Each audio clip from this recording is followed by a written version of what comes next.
Assalamualaikum warahmatullahi taala wabarakatuh.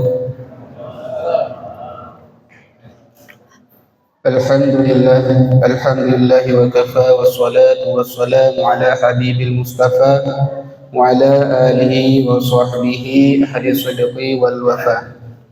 Asyhadu an la ilaha illallah wahdahu la syarika lah wa asyhadu anna Muhammadan abduhu wa rasuluhu la nabiyya ba'dah.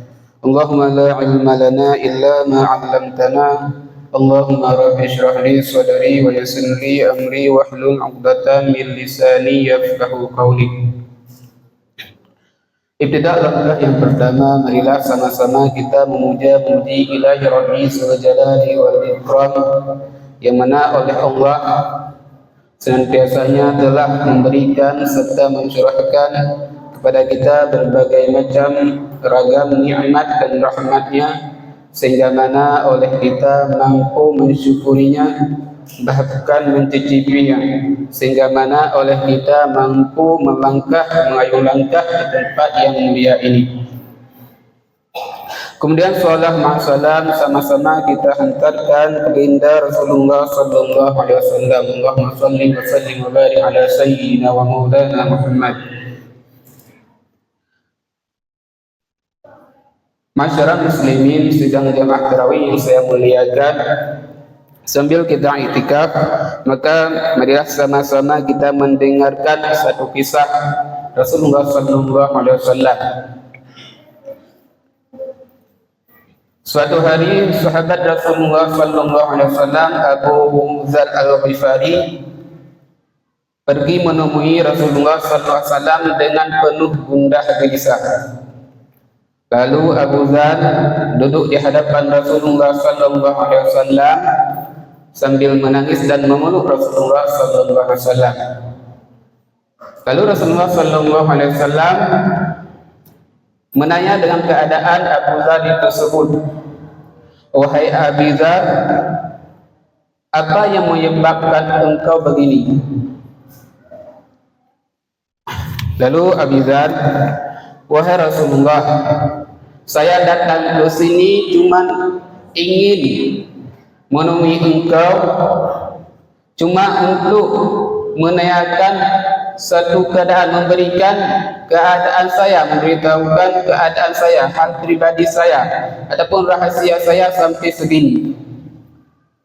Wahai Abu Dzar, apa yang buat engkau tersebut seperti ini?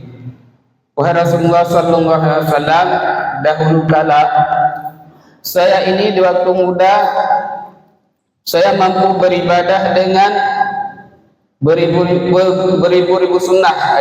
Saya mampu beribadah dengan solat sunnah yang beribu-ribu. 1000 solat sunnah saya mampu, masih kuat. Namun di waktu tua sekarang saya tidak mampu lagi untuk solat sunnah yang 1000. Kemudian Rasulullah SAW menanyakan, kenapa hal tersebut bisa terjadi? Karena saya sudah tua, wahai Rasulullah. Maka oleh engkau, wahai Rasulullah, saya tahu bahwa engkau Rasulullah dan engkau akan diijabahkan setiap doa yang engkau panjatkan, dan setiap perkataan yang engkau panjatkan akan dikabulkan oleh Allah Ta'ala. Maka oleh karena itu saya meminta, wahai Rasulullah, saya meminta kekuatan saya di waktu muda, ataupun saya meminta, wahai Rasulullah, kembalikan saya seperti waktu muda, sehingga saya mampu beribadah, sehingga saya mampu salat sunnah 1000 rakaat, sehingga mampu saya berlezat-lezat, sehingga mampu saya berlama-lama dalam ibadah. Itu permintaan Abu Dzar Al-Ghifari. Wahai Abu Dzar, andai kata Rasulullah SAW menjawabnya, wahai Abu Dzar, andai kata engkau melakukan satu perkara tersebut, yaitu andai kata engkau melakukannya, engkau akan mendapatkan bandingan ataupun kesamaan sama seperti 1000 salat sunnah yang mana engkau lakukan di waktu dahulu. Wahai Rasulullah, apa perkara tersebut? Perkara yang mana saya mampu melakukannya sama bandingannya dengan saya melakukan sholat sunnah 1000 rakaat di waktu masa muda saya. Perkara tersebut wahai Abi Dzar, di mana saja ada ta'lim ilmi, di mana saja ada majelis ilmi, di mana saja ada guru yang mengajarkan ilmu, maka hadirilah. Karena satu bab yang engkau ketahui dari ilmu tersebut itu sama bandingannya lebih mulia daripada 3 bulan engkau puasa sunnah, dan lebih mulia daripada satu bab tersebut engkau solat 1000 rakaat. Bahkan engkau tak perlu untuk minta kembali di waktu muda, bahkan engkau tak perlu untuk meminta kekuatan di waktu muda kembali di waktu tua, karena engkau cukup untuk menghadiri majelis ilmu. Kemudian bahkan Allah Ta'ala menyatakan dalam Al-Quran, bahkan di dalam hadis kalau nggak salah, kul man wa kullu man bi ghairi ilmin ya'malu wa kullu man bi ghairi ilmin ya'malu a'maluhu mardudatun la tuqbalu. Setiap orang yang beramal ataupun yang beribadah dengan ibadah tanpa ilmu, maka amalan tersebut, ibadah tersebut akan ditolakkan oleh Allah Subhanahu wa taala. Karena kenapa? Ibadah kita tidak terima karena ilmu tidak ada. Karena ilmu pengetahuan tentang ibadah tersebut tidak ada. Kita haji, ilmu tentang haji tidak ada. Kita solat, ilmu tentang solat, syarat semua, fardu dan membatalkannya tidak ada. Cuma kita bentuk aja solat, namun kita tidak terima. Sama bandingannya dengan dua benda, yaitu emas dan kuningan.